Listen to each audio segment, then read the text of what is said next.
Hello, students. So this next video is just hopefully going to be a very short video to talk about how this class fits into the big scheme of things. Now, we don't have a lot of major assignments in the lab class. You have one assignment a week, one discussion a week, and one reading a week.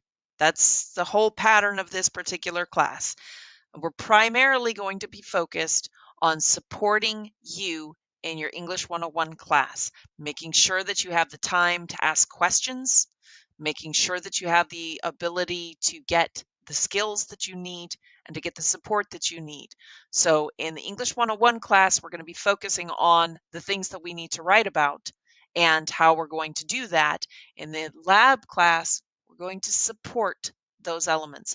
So if I find that something's going really fast in the English 101 class, but that some of you are feeling a little like we didn't cover it in as deep a way as you needed, that's the time that we're going to take in the lab class.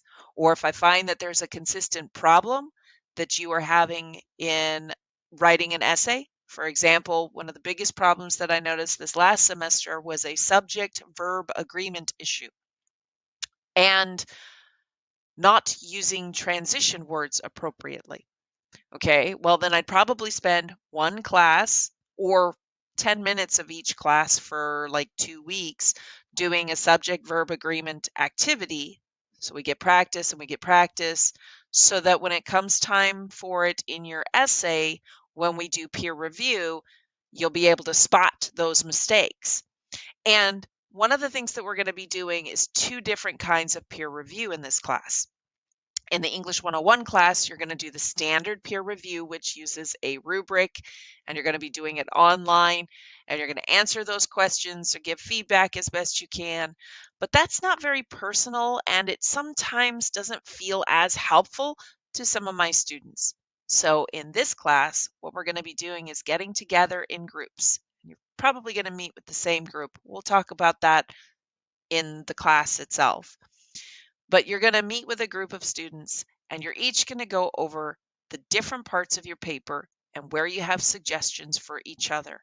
You're going to be working towards helping each other in the CARES method of peer reviewing.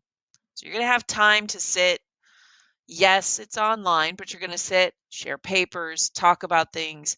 You're going to be submitting those papers in advance, so you'll be able to see those papers and be able to discuss them appropriately, be able to take time to read other people's papers.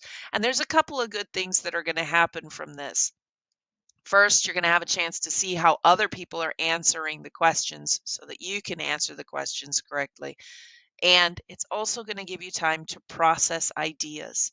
So we'll be discussing that a lot more in class, but that's how this lab class fits with the English class.